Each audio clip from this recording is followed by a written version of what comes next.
কেমন আছো তোমরা সবাই? আজকে শনিবার, রথের মেলার শেষ দিন।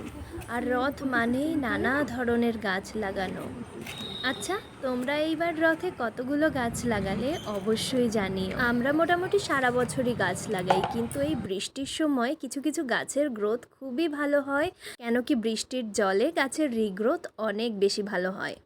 আজকে টবে থাকা পুঁই গাছটি মাটিতে বসানো হচ্ছিল এবং তার একটি ছোট্ট ক্লিপ তোমাদের সাথে শেয়ার করেছি। আর ভিডিওর শেষে দেখাবো একটা দারুণ চমক, কারা উঁকি মারছে তোমাদের দেখাচ্ছি।